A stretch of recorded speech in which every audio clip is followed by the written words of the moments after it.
Assalamu alaikum warahmatullahi mbaɗen jiɓerani lamoyral momoni ɓe molla signal o soto kan sayde kon dalta ka kale ñamme aɓe fo programme oɗo dal bi épisode o keta épisode mi alon ko ntel be mita kamoyle halmadin ɓe gambe janko kan jang because ntel dindun safon ɓe wuta jammala tulol kebal men fane jammel ya jawarala tumo kala muta keta kuti mi alon ko after den ni nata ka commencé kama men keta munti halmadin kay yema so na fota halmadin yema tan dolbi jemo ka laale ka folo man keto nyaade halmadin le yema la nyaadi de gambia do ya tan mosi yema no nyaadi jang hani tili tang ni ake banda rek la badon balo le be damen do bari tuta data no mar lolo kono mi alon ko aku jama le keta mo jama le afo understand bar so role keta because dol ka falen tene mo moje men lo rafo ko mbadi yema dal mfa yema dal ndoko yema dal wala musu yema dal so wala sabu bito me mona kala mi alon ko real witness do mi alon ko ni pendi be survive ka la family be struggle kan anin penni because mun kete ila wulula le yemante ko me me alon ka kamunta ko ya vanis dunia kono le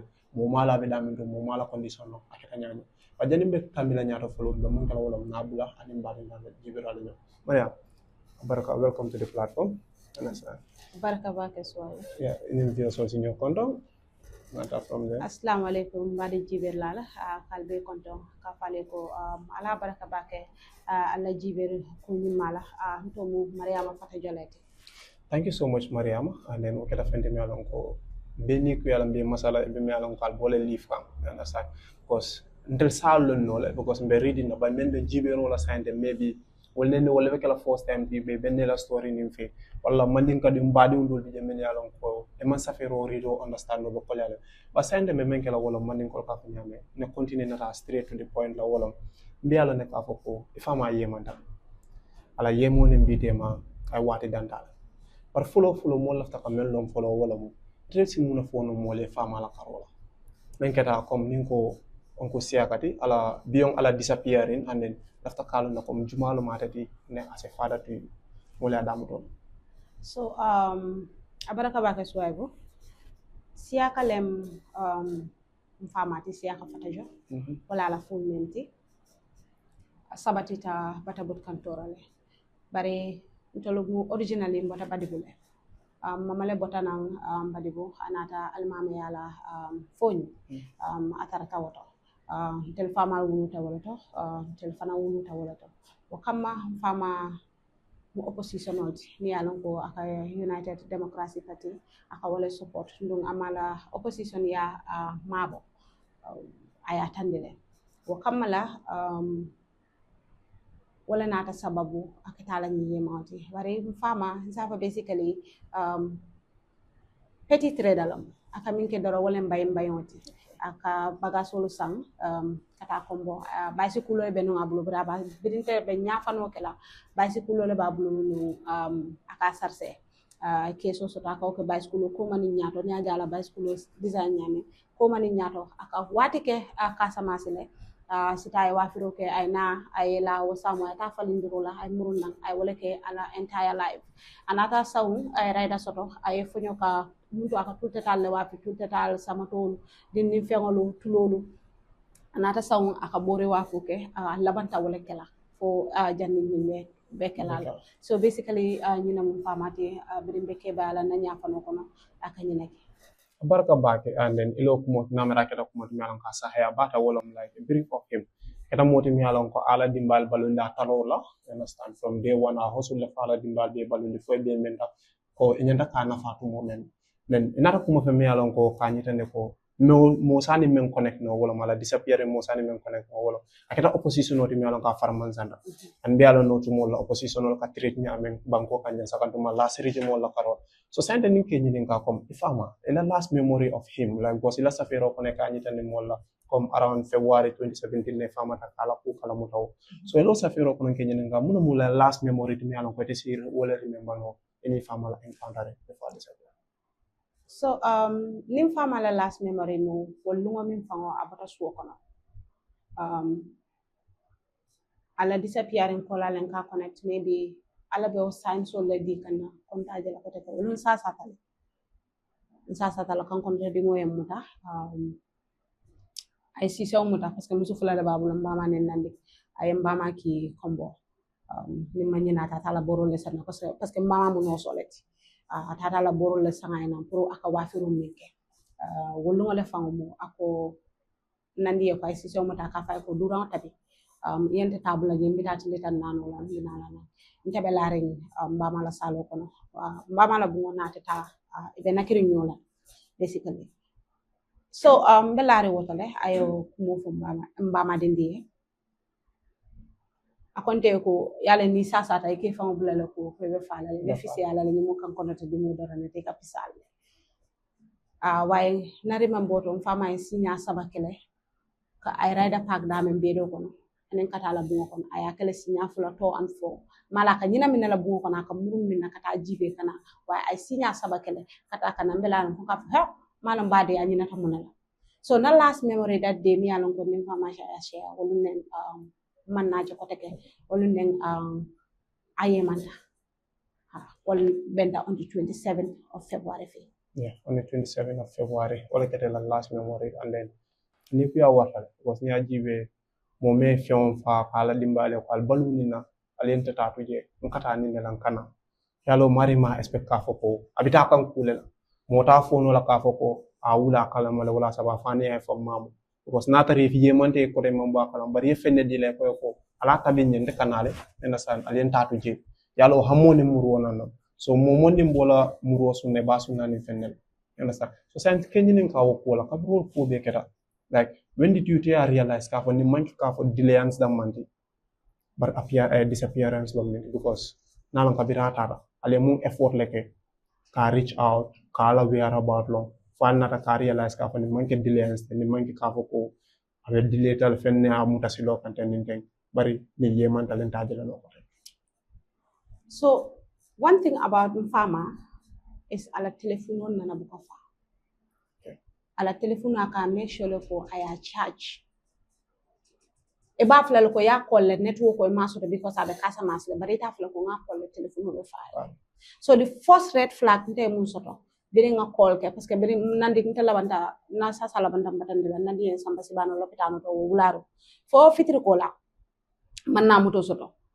melori mbanta melori lopitan dala jimbe moto nyini kam pour kasey ako nyawale nyama ko fama call naka bonan jana bawo rayda babu ate sentol kamana nyola ngana telephone tanga dial wala nyama mobile o fata kido em fara ntay nani babala mobile o fara nako je fente akol doron ntay ko babala nen mobile o nana mam fara ko nyako nakol ko ka be fara ngako nyaske no fana network wala ntay nseta wala nyama nata moto soto ngamba ma fana tara ba try kan ka call the same feeling I mun soto parce que Mfama la mobile o nana buka fa aka make sure ko Mfama la mobile ntala mon ala mobile o chukuchukulati wa ata tamala fama amaje ko suto nyinga amala mobile o charge ay fa ntala ka odumo Nokia simple phone Nokia kari member o bouton fo yare ngol wala ba bulo ko ntala ka sage mo play o telephone le ba bulo ko ka sage mo le player dina player fama da ko nyoko na telephone ko ka kana Fama la telephone nana mom run out of battery ka foko afata so what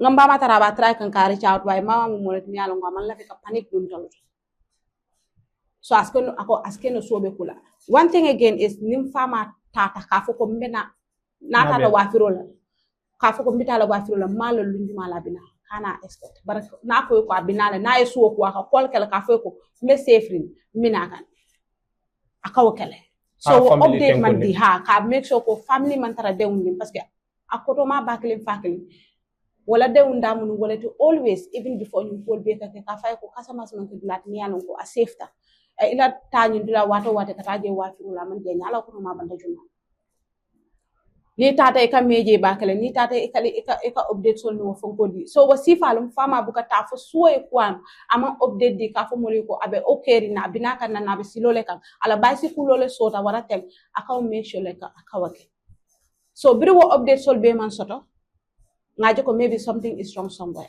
wayale be ko mo declare no as missing Gambia la luwato phoning I 72 hours so wa kamala on the 29 wolu nen family report ke police soto katandiko parce que aman soto throughout aman soto wo suto be o samo fana fo on the 29 wolu nen report na data ke police station no sibano katandiko manna mo kare jen dum ma soto momena ali alla effort ol be ke ka call alma soto alma jal malon ke altara le report ke police olia at the series work on how was the atmosphere within the family kalon ka foko the main man of the family la nyaton ko wala be yemande mo mala be damen to dimba di ñun be doyari be series work on be baba batun ko baba man so aba munu wati kolenti bake na family kan parce que fama is a very truthful man amu molati mi yalon ko kam molje ka fo asangara tale waye ngamira tonya momi mati wala tina mol kaji ko asangara ta parce que nte fama naka min kacha ni wulu babu ka kacha mbawa mun ke rolati ka kachal kala mbama da kan sto hindi parce que tele ya time soto waye nim fama ka kacha jama kam fama la kan te kuni 3 o'clock la ni nga fenke même mbete 3 o'clock am kan kuni nan na bo kana kan diamu ni ka make sure mo malo naka mo kan diamu so what no konante personally parce que mama at that point amal la fika breakdown in front of us kajiko she is weak atala akatara le no at that point I bambang prum tolo ka make sure control we are okay whatever is happening abinala la itambi wante akoliata num kan bake malonga 1 week sotol ngatu laare mbu kono lam ko do moro ke katara laare katara kumbola rek because memories jamale ba bembul mi yalon ko nim fama ya share ende jalan ko to ma ka fenyel mi nana ta futula parce que sataro wala mi la hajo because ntelem fama la satar laati as a time 1 week 2 weeks 1 month na nata na fengo fenketa bon kono ka start bi mbama ya foka naki du ntela ka be satay daba na nata na mol dinol ka tara bori ka nyamen ka benno ka fenko kan to ka tara na sa le men ko ne sinam ka foko satar ra ka la ton le bat na da fatara tele ka ta sat wala mun tela role and responsibility to wata bon ko ma ka fe ni me haklo to tete keso tele la ni sataro la karo wa fama ya wo space dinale pour ka make sure ko manke just satara why anything that happens say make sure ko I am comfortable telling him about it kaje ko violation mu kuja mu nte ngoma la kana ka fay ko this is what happened behind you yes so ayo space din tala la pour nte say okay even though mol ka jelo ko sataro le wine ateto wo manke sataro parce que aba make sure kana silala no space so to because that relationship has to be there fanin diunte mo yalon ko ko ni meke kan diuna life ko na explain no 100% so akoliata nte kam mama kanan kan intara bungo kana ko nyeko ni alhalo manke alhalo to yalon ko la fitay fama ye jaat parce que ni manke alhal ti yalon ko ayete kulwala le ete nanta men kala bi doro wala ka strong do ko le talen dim su foloti nga ko to ma ke fula suka wa intele mo dim su foloti ete nanta ka strong do ko male ne ete nanta ka lobi nana mamba ma je fo bi ay si kam fama la ko kumbu to nyala fo nga nyaajo janya da ka kam fama why I know she has her hard moments adamma mi yalon ko aka ni toral parce que ni mo we si mi yalon ko ina dimba yata fo mo kun kononto we si ayema ndaka imagine like if na atara nyin ketantele kemala no obviously ken comme quand fo wala ata dindu nyala ata diamula ata kumbola banna kilin sita bun kona bunda sora ko famma ata kumbola le awa feel lale understand but cattle emotion because ita benu nyame nata fanan kaba ala emotional express la out of that dindu men be do ya role be kala nyun nyame exactly so awol ko so situation on benu wala nyama mama wa try kan men ka bamba mole mama wa try kan men ka make sure ko tension o min beji I calm down families from combo ka bodulalto nata la ka futa mol ma ka tambe ko nyine be ke ngamelo ko nyine be ke alamuta and all of that why man give up no nana man give up kafuko maybe fatale all we think maybe he is kidnapped maybe abamuta dulalto maybe something why far nana ma feeling sort like it wasn't nana ma feeling sort of jet okay then in family relationship comme if ya fa nyame abel bamantal I think I was going through of ila safer do bi jami alon ko fe ka fo ake kumandi ajanga so ajanga mu jola wodlete asukuto so akafanya ajanga mfama the entire time ajanga do nga kan ko that was a name alon ko you are so much proud of How does that name means to you today? So ajanga be fosai akakenyela ko like abis mfama ka tada janga ka still kumandi wotola Because it was a sign of proud. ni ajem fama yen kuma ayen tola la cousin la e ka fo en sute why ni ajem fama yen kuma de sute along I did something. Oh. I did something mi alon ko amantara la feringa why hardly yem fama ja ayen kuma nintola ajanga sometimes because aka sabaro kala nim fama ka betle pro ay sabaro bula ase sabaro bula 3 months ka tara betla like naka betle pro ase sabaro bula 3 months ja xamne okay ase sabaro bula 3 months nda ko nyeko solo kam mambala le kala kilinda masanya sinya jelle nay constant alon ko iten jela suwo ko ko te ko fo fitiri ma fon le mina na tanku natal la nabu ko ko nya janga fo mete ki ngai ba ko do jonanta mulisi lo ko waya tara nga cingo mole santata na hajo akafanya ko sai nin ko do jolanta fe buka sai nan do so kana ka fo ko kai ko yo sama ma sai lan so lundo le mala mba sata ka nyuma le ko kanya na kam fama la ya mutaje mama ka fay ko ne dingo ka mansati aka nama kan no follow le la so I have that relationship mi alon contenu fama somna ngatar lan na bungol so na parente ro bata la bungol ko na ko ajanga suto ajanga ako nya ngalo ne man sino ngai ba ntaba sino la ba ma si jele ako nyambala yana ta sika sa nyankai bante buka hanya ko nyambelo la ko rabu na data jene parce que bitiko maw be jamfa mbelo la ko rabu na data nyane nge jibe yeta bitiko de la nkai ko sa njade be jibe le famati da daro ma ka fu billahi man de da kay fe ba nkai sa jannin tan yella janna bita akanante jibe ngata bitiko da famati da daro wan sa wuli na ta bitiko ka tara tala bitiko to be kumbola namul na ko nyoy ko fam mom fa fem yalon koy bitala le way yet still ibe kumbola sibe kaneta limbota na bitiko to na dan ka fa ba karo be no maka na kanya be dan nan kan nga fe ne tabi famal wala na karo be dan nan kay maje na murun tana so fama mun terol te teria mi yalon ko nta teria soto no la dulato abata nya place le to mi yalon ko mota je place o fala ni asita no siran kan na life ko mi yalon ko mo nanata silano siran kan ko tank parce que ay teria da fanyele ay faya da fanyele ay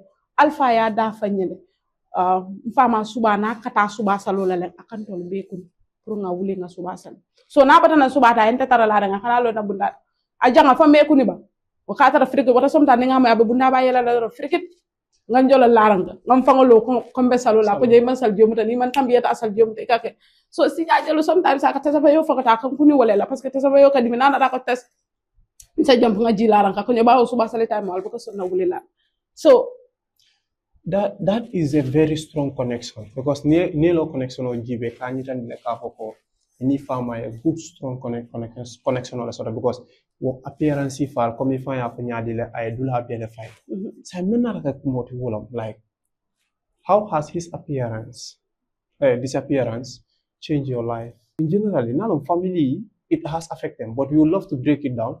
Now your personality, or let's start with the family. How does it affect the family? Then come to you, your life. Because in the moment this kind of bond is between it and entertainment. Or not a wood they can disappear and you are at the adolescent life, change can at that point you will graduate and to develop to whatever you want to be at that point in time. Or marry me along that connection or Katarina Temo disappeared. How has that influenced your life?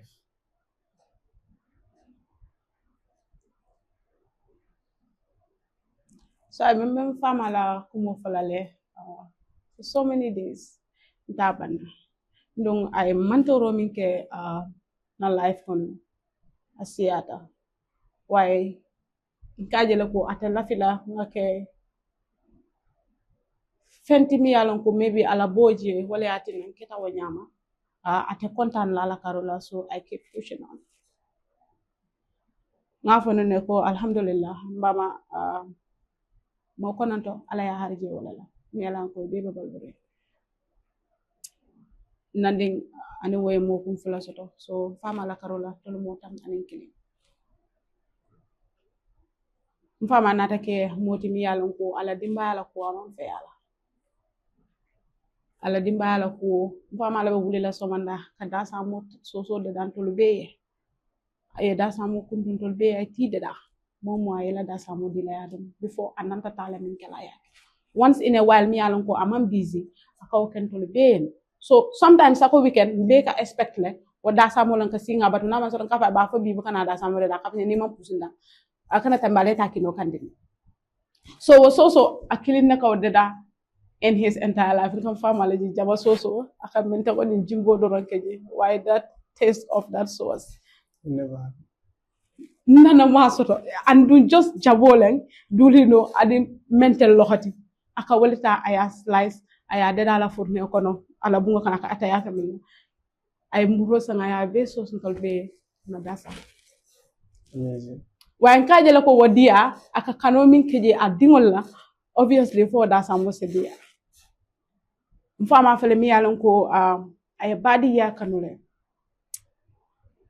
ay badi ya kanu kaniya mi yala akonye ko ni ka wuli somanda alkata mulu sam ako hani doko e wuli ta somanda nyamaje ni ka samaro ke somanda ni ma mari je somanda kalo ne kari man kende ya parce que mo nyi ka wuli la kate sama so obviously ni ma je do mi ne kalo ne ko mole ti jam yalon kam na so samaro farlo le ben tolla so kon a farra male ben so ko ni wuli ta somanda ngata ta sama ngon salita ngata ta sama ngata mbama nandi momo la bungo kono fama ko to manyo la bungo kono ado ko manyo la bungo momo e kata wala bungo kono samaro ko na yete la ni man samaro ko lungo min yete na tala you will explain minati de no buli kata samaro so a farra male ben to la so kono kaje ko ni wuli ta so man dai salita o subale ka wuli la kata mobe la bungo kono hana mari balare ne kala bunda kon kon kari sam aya lonko mo na tan samala ko mo kala wala nyam ko kari man kende ya parce que futa tamale yalo ni man ta konton ni se fama la jela tili jama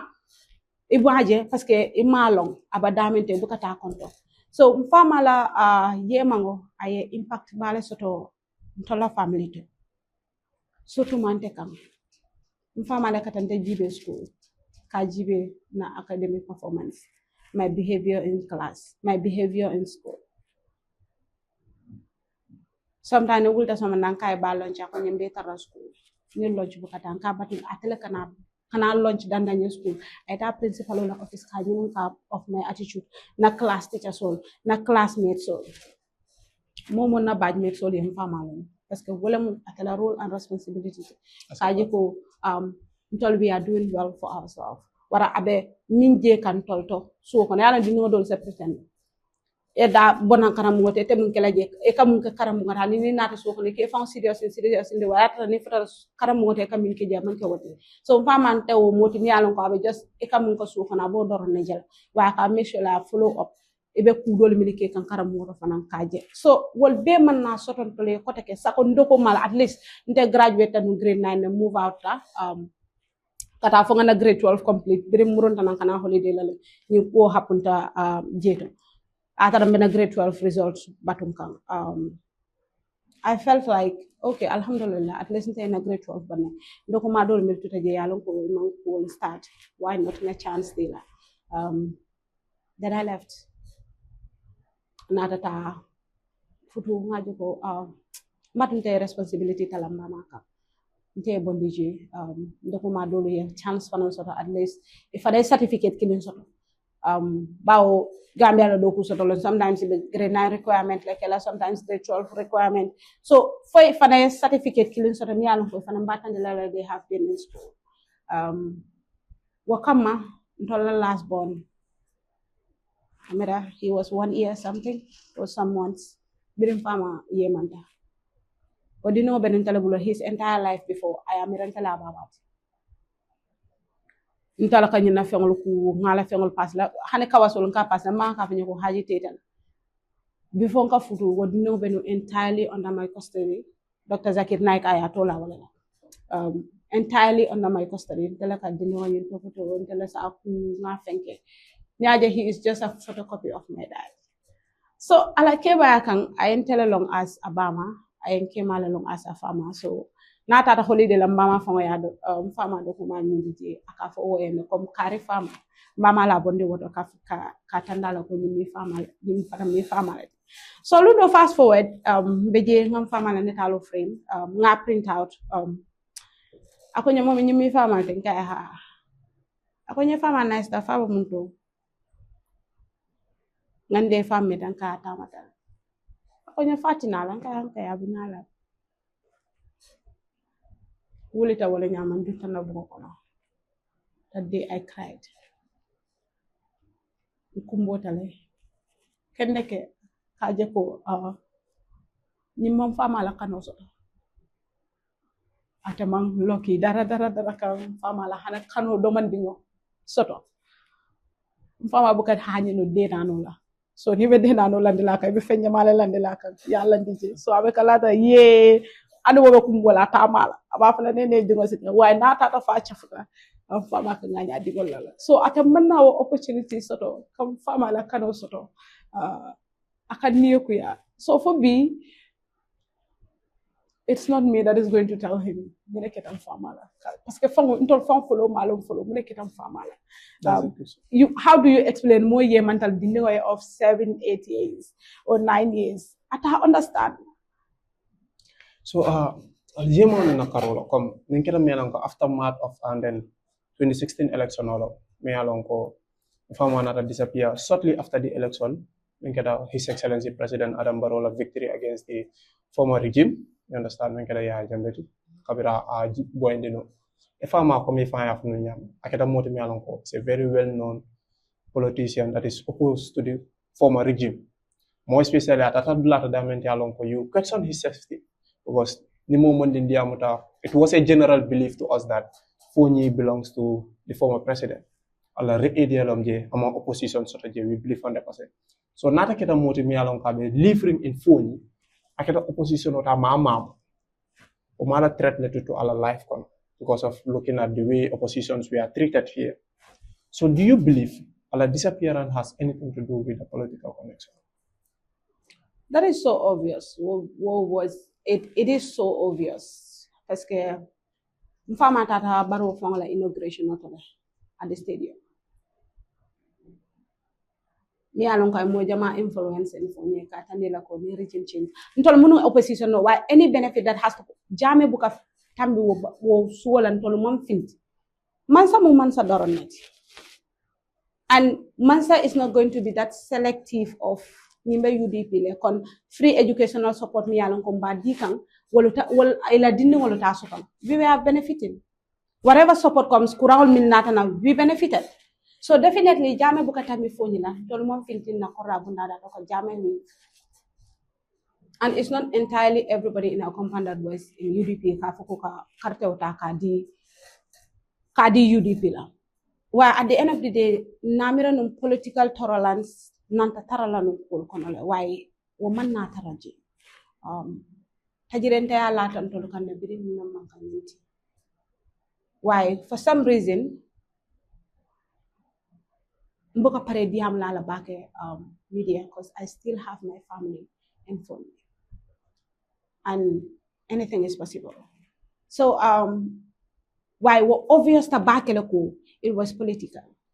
Ala yemanga was political because momi yalon ka wuluta sata be rural areas la settings lonne. Nka nyolon le sata okono. Moye yemang sata okono. Dama fo Sate di mom futantola so kono to pay sympathy to us. Katani molako atere mal fam mile anika boy ka wuli nobody comes to our house. Like we were abandoned. They all baptized immediately. Yes, immediately. We were abandoned. Ntol bejele mbenu sate kono dorong because we don't have any other way. Parce que metala mundolo where do we start from? Meta start la mundole.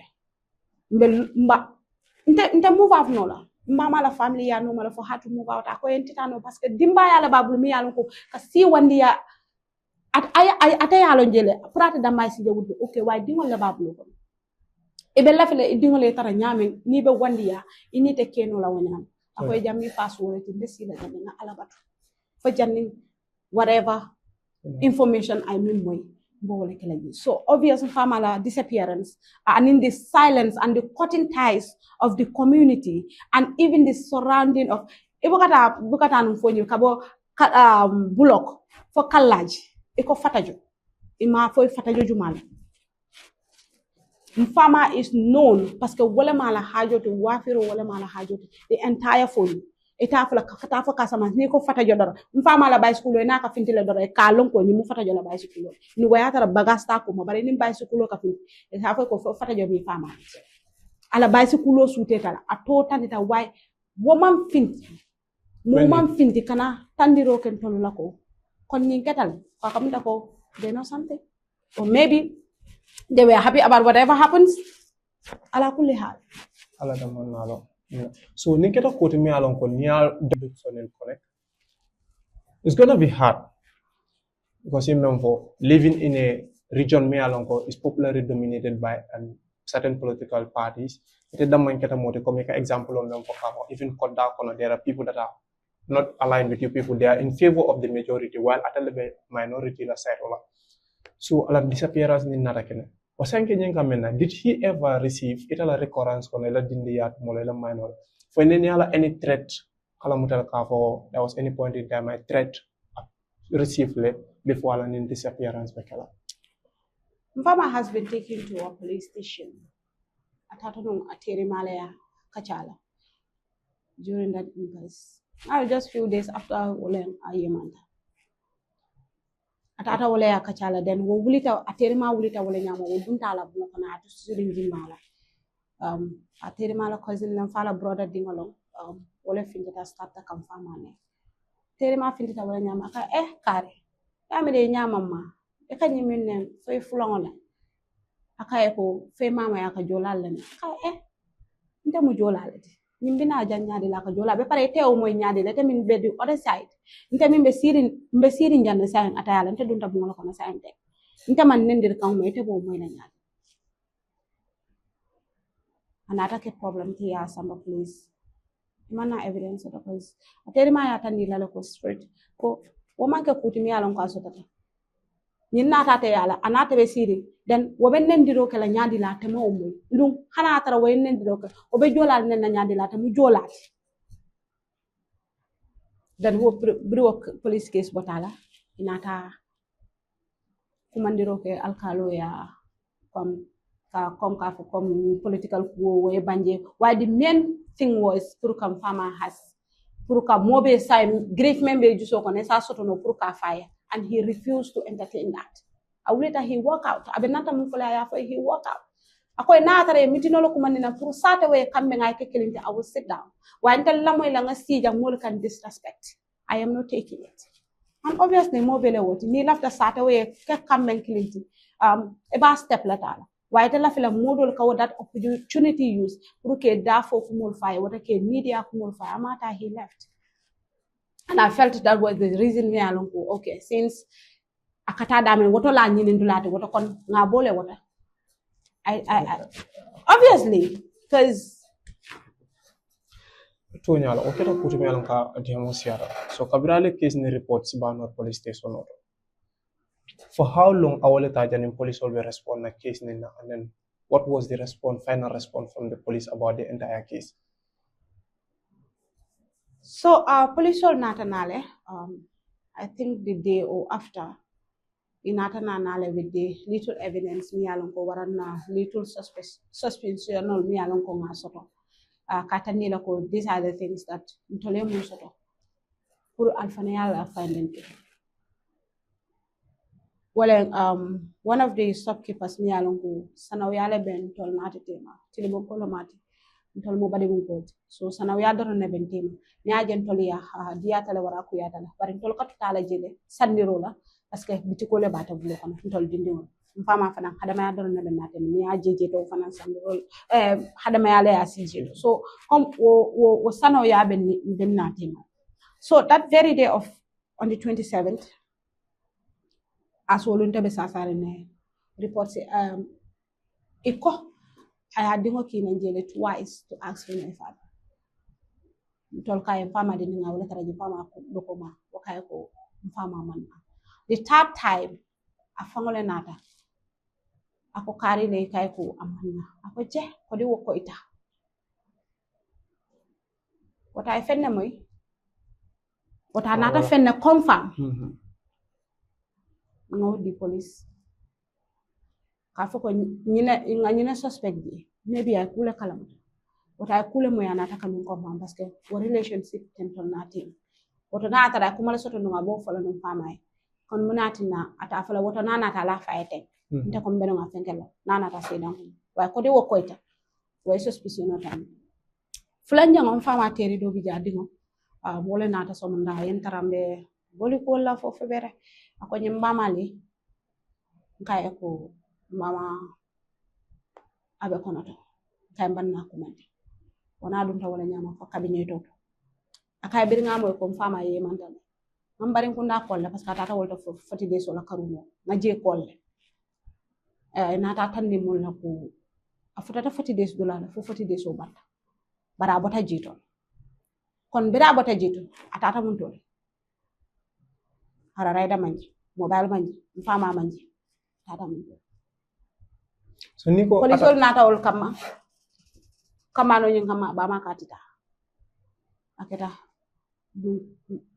gere bati sada ko sada wolta to defend the boy to say amantala it's not by force for the ngata kata testimony wantol man dino ko man na para na nje kana fon to this information is what he got atale nata willingly because relationship member aba mbama a fama nim fama team anata willingly kana otaka odi why sada be wulita ka defend ka jeko.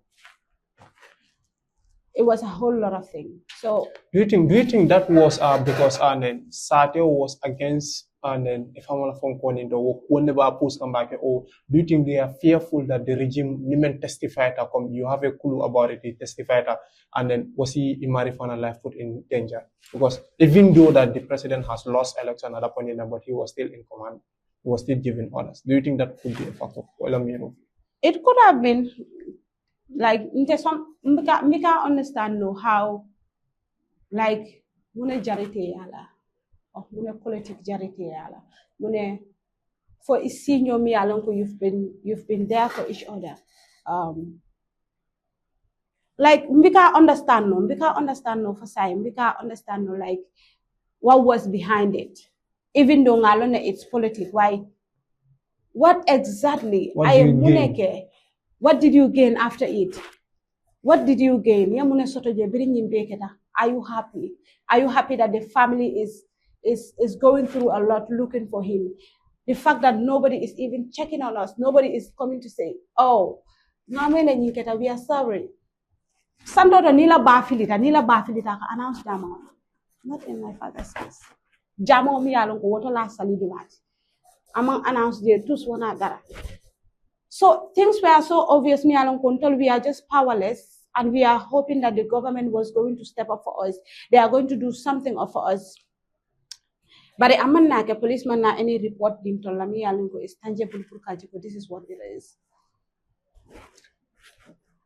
So government on along ko if these things happens, imayela simpa data nyanda kamenta. Body level orange many along ko in case of kafuteta lembu make the National Human Rights Commission. And maybe the right to the authority. What was the feedback your family received from them? So the National Human Rights Commission, Mamale follow a report of the meeting. Katanila, this is what it is. Then Okola, we have been following up. In any meeting, I will talk about my father. Since Alcatula follow confirm Mantara on the TRRC la mandate because TRRC was just looking at it from July 1994 to January 2017. So at the time that happened in February, nim fama mantara under that case under TRRC, then munemu alafeti what is the government going to do or what is the National Human Rights going to do to solve this? Parce que mole filita bulula le filita kemane filita ni alon kala musolbe sirine they need to know. So, follow up in they have wrote 2 letters to the IGP, which was 2020 and 2023. Why any of those letters respond from the IGP? And that letter follow bela copy kamana kalande as evidence. Parce que at least the National Human Rights has reached out to the government. Attended all investigation under this. ang respond ke just mona dara. So right now I am working on a policy paper mi alon ko ba futande ka national human right mala again parce que the last letter was 2023. Then what next? If IGP may reply, do they have any other option? E sila dole soto se bintano parce que ita fono la IGP may reply ay danje wara family e de wonyama parce que IGP ma reply ke tol fanante o kenola. So if they have another option mi alon ko isa use nono pour ka je kon tol we get closure nanta million ngalo to nyalo karola diamo siatale and the authorities that should back you up, a government that should stand by your side. That government is kind of looking up with other way around because near GB family me along they are crying out. Amanke to the killing, amanke to the flood, amanke to the colon, amanke carry colon for Sanji colon. They will cry out. Understand? For one good solution, me along all what they want to know, they want answers. They're having questions that they want answers for. So authority new engage up to now, this having that etialo na mo kunta ninkile miyole to koma. Musol kuborunje. So nyala musu fulo ka fuja wakela ko mo kunta nin sabanyo. O me ala ko read family minority, that should be a concern to the government to respond back. More especially National Human Rights Commission a letter drop it. Sinya killing the flat atel kajri and muka respond about the matter. That shows that atel mang and the citizens all care because at least all what they want is information. A response. It's as simple as that. Just give a response. So saying the nimba nyinin kala come like after like let's say what would you say directly, you understand, to the Inspector General of Police that might be watching this, you understand, to the President himself, to anyone that is in the government level that might get access to watch this thing. A frustration of 9 years waiting a response from them, even though that the body that they established to be standing for the victims has wrote to the IGP and then there is no response from them. What will be yours? So I will nal what's all maybe that man sakunda ya doro wala katanda lako dimba lebe ko mami ya lonko hani kabi ibe kanunyola fet nyinen kaka dingol lebe ko mami ya lonko imalong ifama be damendo musol lebe ko mami ya lonko imalo ikel be damendo dokol lebe ko mami ya lonko imalo ikoto be damendo barim dingol lebe ko mami ya lonko imalo barim be damendo ban mamaringol le fanembe ko mami ya lonko ilaftalo nele mama be damendo. I think all these days me kumbo kan enough ni alonko nkatra like a strong enough why aka kolian kamale fente kanomi alonko nim fama ya atala nyoteno ka IGP dani doro mfama musidizinoletti banko dingolo ntel mil fana mbala fet nyinen kakam ntel fana mo banko dingolti woto falbe la filala la banko dingol ka kilin fili temba al malla fi responsibility tala kaje ko alla banko dingol aliye protect ntol binna only demand moment is closure. What happened to Siaka Fatajo? Where is Siaka Fatajo? Behind Siaka Fatajo, there are 11 children. Behind Siaka Fatajo, I muso fulale tununku. We need closure. Nimman sakunda bella come from the president right down to the IGP. Nina munna demanti. Meminke kamani. A former dia akoliatale because you mem for thing sign thing. Mama riun BJ because you said you have 2 daughters. Diun BJ, control BJ, the whole BJ, many along well after K Falla Abarad. This is a generation pain. Me along go if these questions are not answered, in a belief lale and will forever be in that generation line because aduata nyonyanda be fulale up to 100 years to come. Mama Yemanta Jamela regime transitional period time opener. He was a well-known politician in Foni. He was a opposition. A Chekitala disappeared and then no one cares about his disappearance. At the other moment, this pain is not going to stop only within the family right now. Because those 11 people in the family will continue a legacy. When lineage will continue along with family yola damara. So obviously that question will always erupt. Let's say, for example, at a point in time, maybe like a low document mayo ninenka. Now to a point that it didn't found. The more in the city, tell us about our grandpa. What do you ask? Just yesterday, because I edited my father's picture with mine. And Binta was like, Mommy, did you go to your father? I was like, yeah. He said, Mommy, you did not take me. Like, you went to school. He said, I want to go and visit grandpa. I was like, yes, you will. Where grandpa is far. Because Malomba start from where? Binta is just 6 years. I don't understand. Like, not entire life, I'm fired or wall farmer. So, being I photo edit, he was like, so, to tell somebody that would not have that mental capacity, I understand. This is what it is. Now that this government said they are very transparent, come government be transparent today. They are by people. To respect them. Justice Tamandele. The farmer like disappearance 9 years decide. Cabinet government not in power to date. They have not shown any sign to us. So what does that justice that the government call means to you as a victim that is staying 9 good years calling for one answer?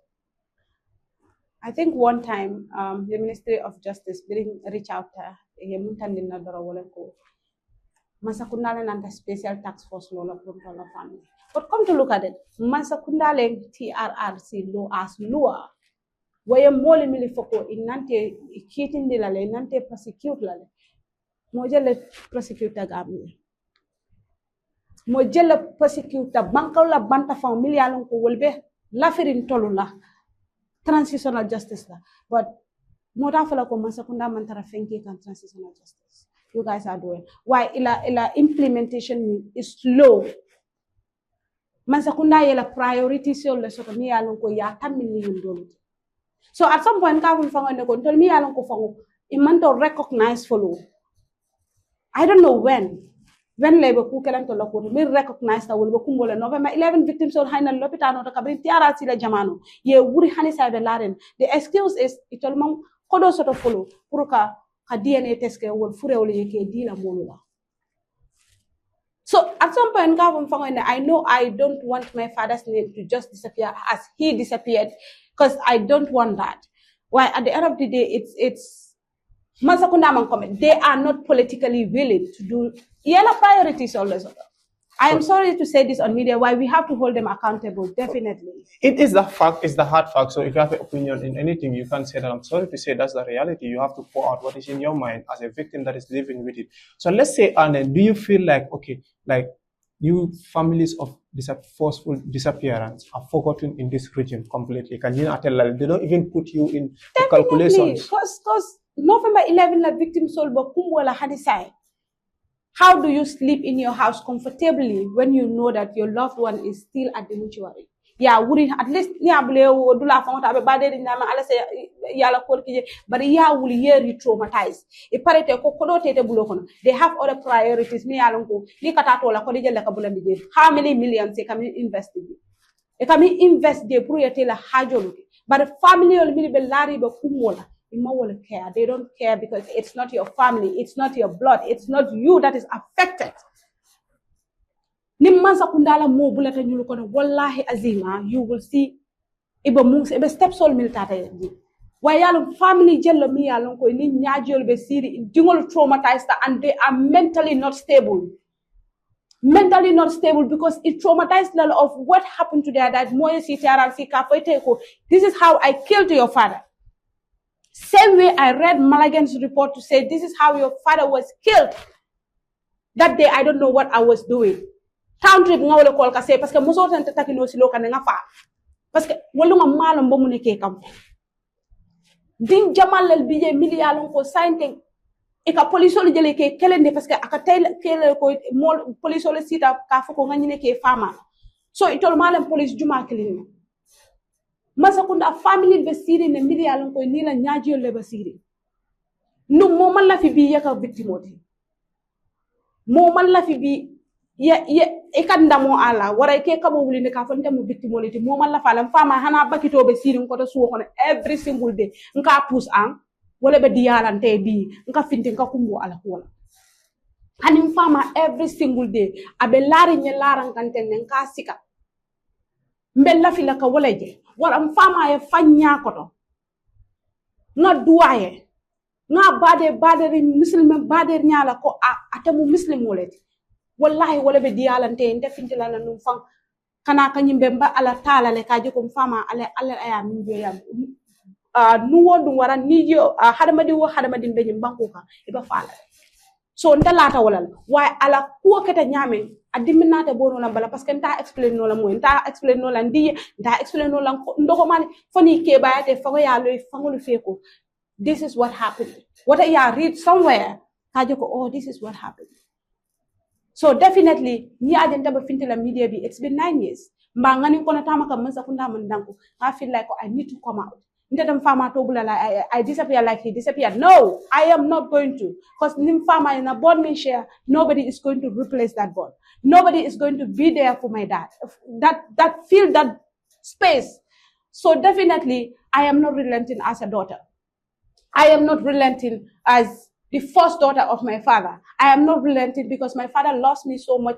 All I can do for him right now is to seek justice for him. So definitely what happened to Siaka Fatajo is all we ask.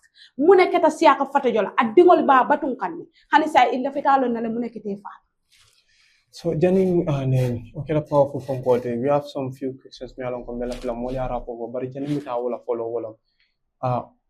Did you ever hear of any story like that can finalize that okay nina ketala, like for example any report from any media institutions, investigative journalists will be done.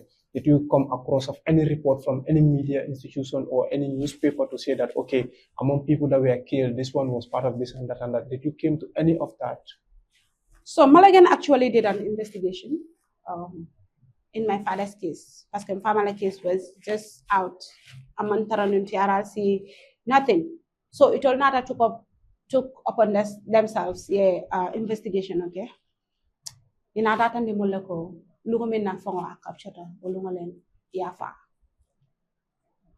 Why mobile jalal ko come is the journalists that did their findings, and the report was posted online.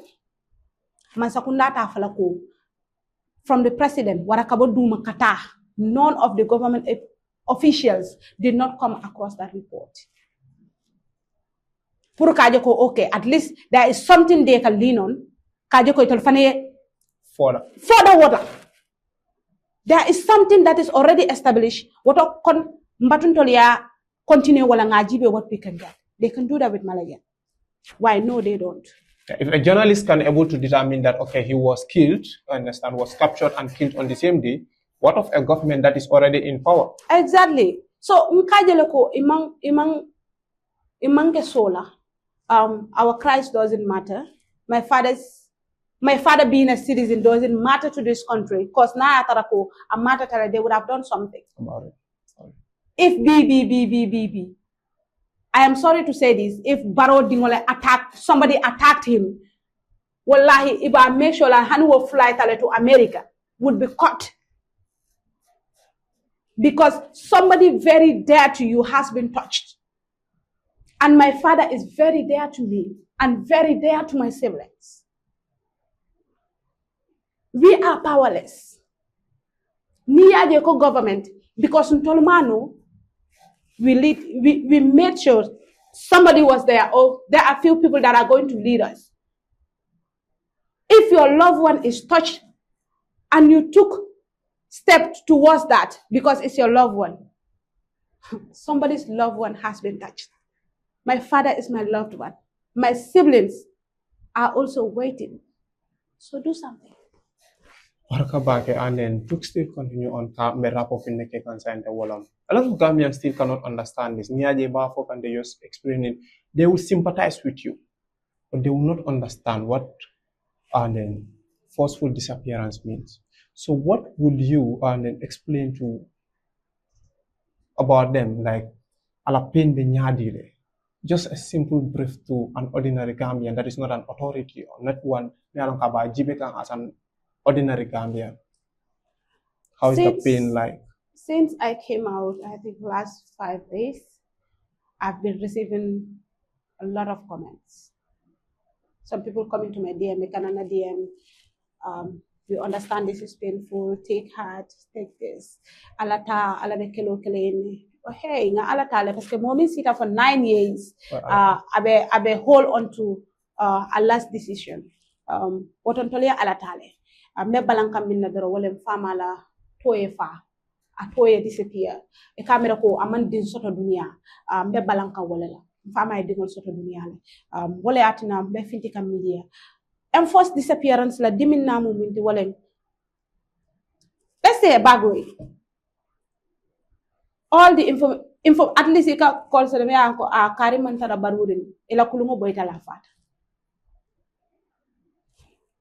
The same thing as enforced disappearance. Sometimes you don't even have that information of Nina Ketala. So itakatara just asking yourself, maybe a fatale, maybe a babaluotole, bade ko tije mi alon ko sita jele ka bade dula tije mi alon ko sita. Where do you start looking for that person?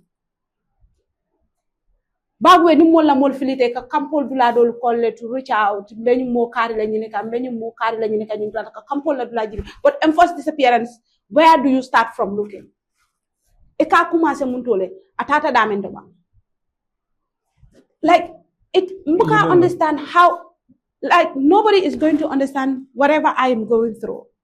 Whatever my family is going through. Moluta understand that. And mami da ko sa explain no enough for Molia understand this is the pain I am living with.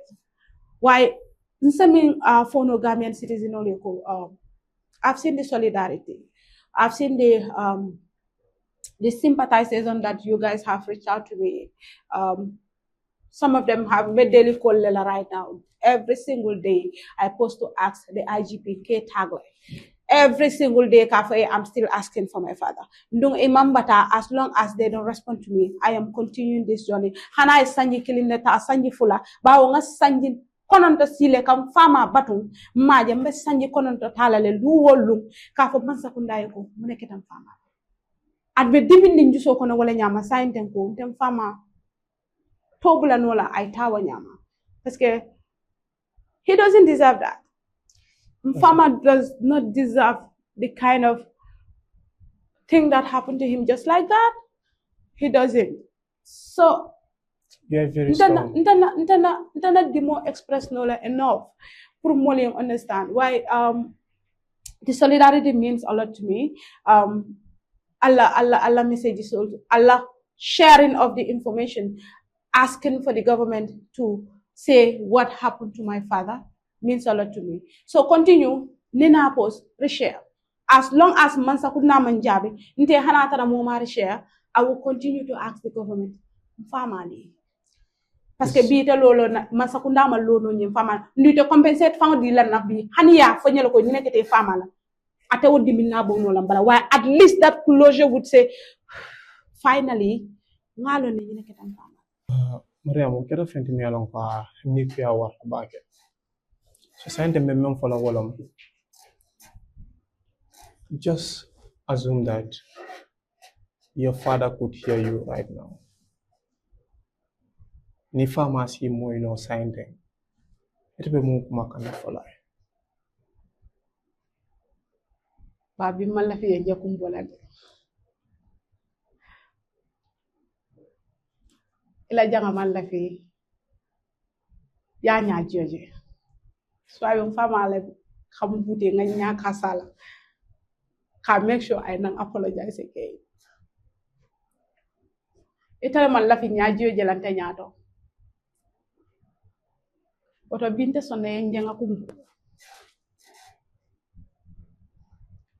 ba fama telale ila dimbaya fama telale ye sira ko mintu koma mote silaka ye place o mintu ila dimbaya buloto mi yalon ko tele la responsibility mo mata fulu dum mota tala etele bota place to mi yalon ko mote je muna fano deberol mi yalon ko kekela bam famata ke debe ela massage la ba katam famata ke massage muntu malem be bet la ko te ke prier sabaro bula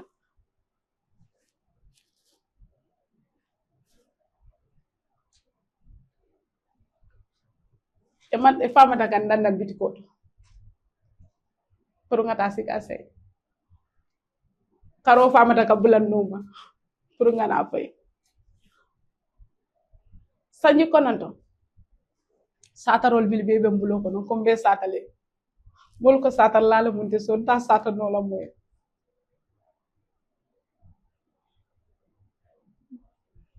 be batun kan mfama telale ngalo la ngela hedin kon ta kumbola parce que bu kala fi ñaajo jala ñaar bar bay bata place to le mi alan ko moto place o ma fa no la i wulita sira naka mi alan ko moto sila no asira ko kan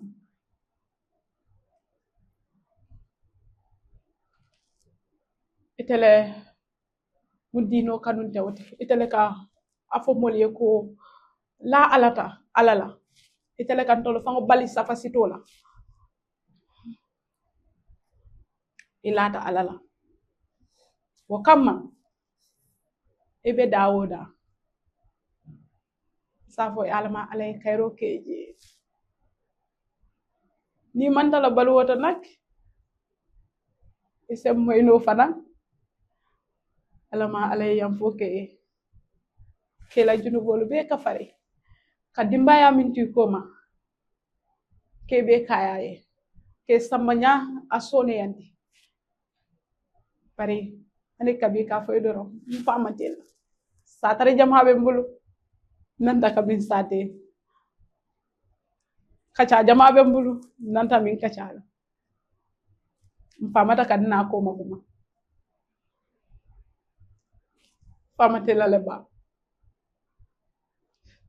malla fi ka kumbo bi parce que bu kala fi ñaajo jala ñaato so mba danda jam ni be continuer la ka cala kullo kono wato wati sa finde ñana sibo kono khatande na koy la fitan nale fananga batandile la biko nakano be dun dame kunum nim bita man tambala wota man dasa ndala fanam be kanula ko yen kanu nyamen dindimma du ngalu ne du ni benu njambi e be kontaan na ko walale o kamme ko ma fanan bay be kontaan na ko walale ila jagalo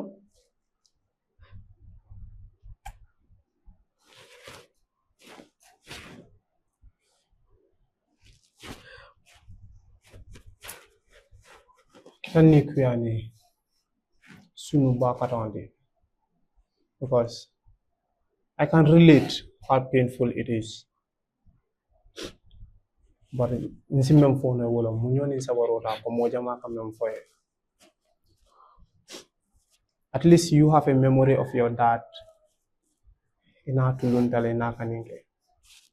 Halmadum dul bije wol ifa bitale kono le be ba manola.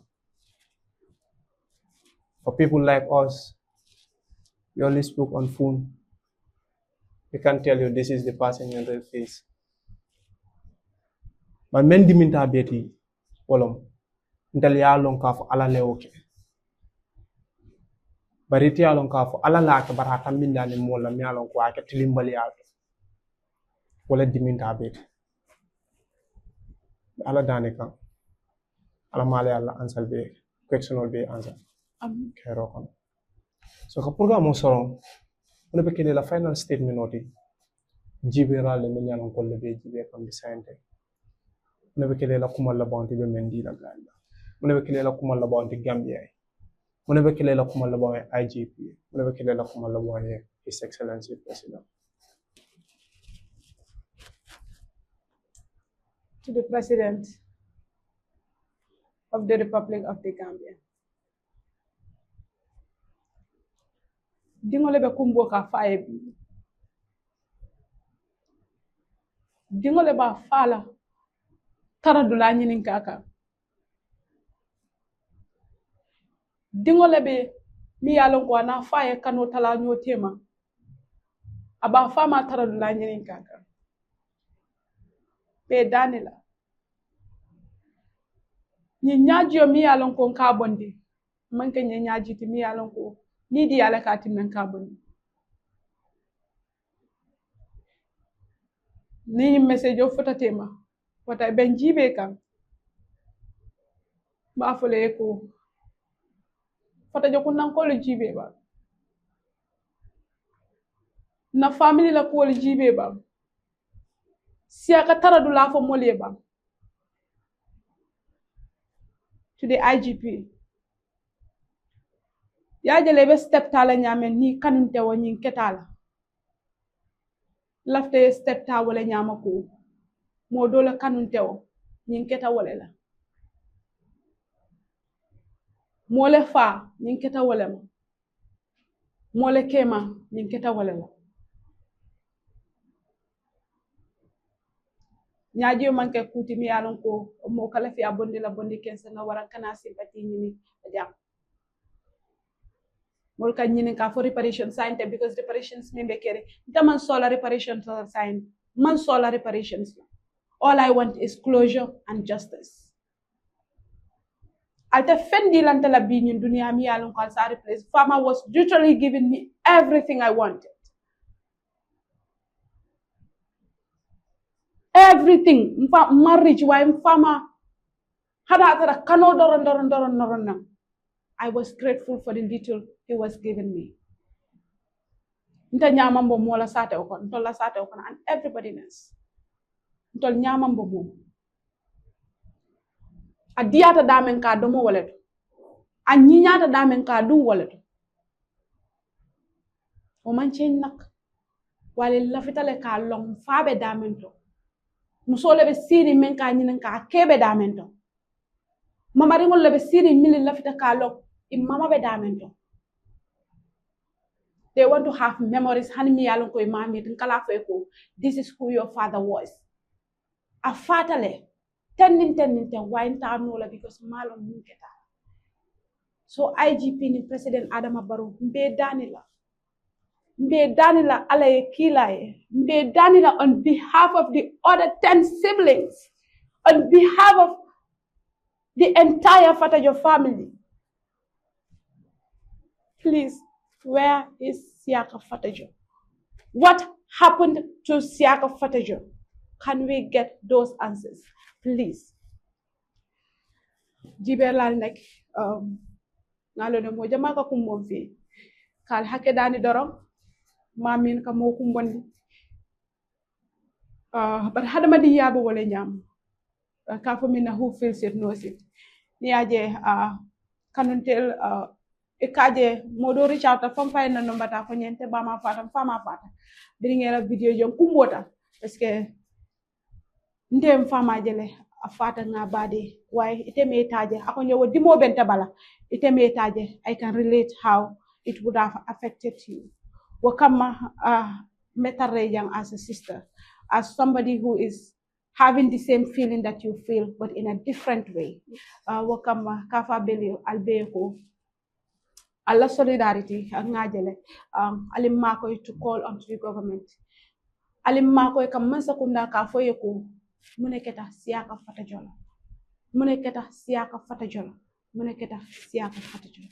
Allah Barakaba. Thank you so much, Mariama Abarakabake, and then Yetamu Mendi Mola, and this is very grateful to us. It's Nala Nakamandia. You understand? This is re-traumatizing because poor me along ka ketela kasika narrate back from day one dindia to moment na any famala childhood memory time kana fala disappearance to efforts men keta abe ka be recall back. I'm gonna say you are a strong woman, being honest, because actually I have known you personally before this whole media stuff, you understand? But I never knew you to be someone that has gone through such kind of story, you understand? Because I always see you smiling, always laughing. I can tell that you are having a pain inside you all this while. I like Nila encounter be I see you calling out for the people, other people, many along ko pain be kono. Be loring other victim only, understand? It be a voice of push come pray findi. Unknowingly that you yourself you were dying inside all this period. Truly speaking, you're incredible and then you're also a very strong woman.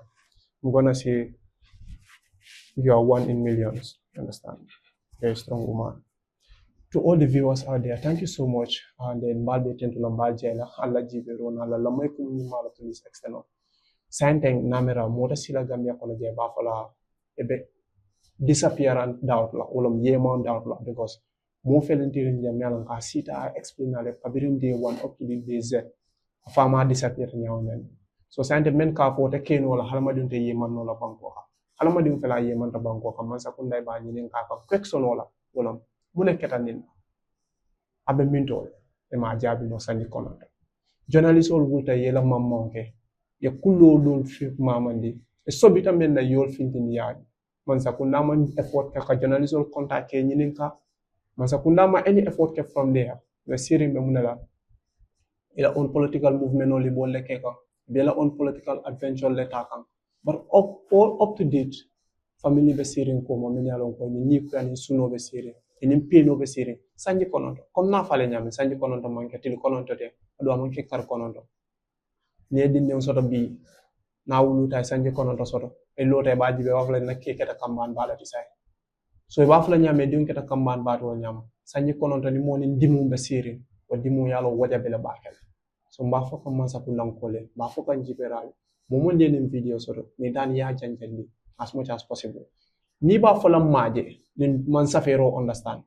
bari ya jibele ya lamoy ni ko man ni ka moy e bala tubabu kanta jalale ni mala tubabu kanta je bala man ni ka e bala safero jalale so kuma ka ni janja na mek so ay futa nyanda ka futa men ala barka bake ala wati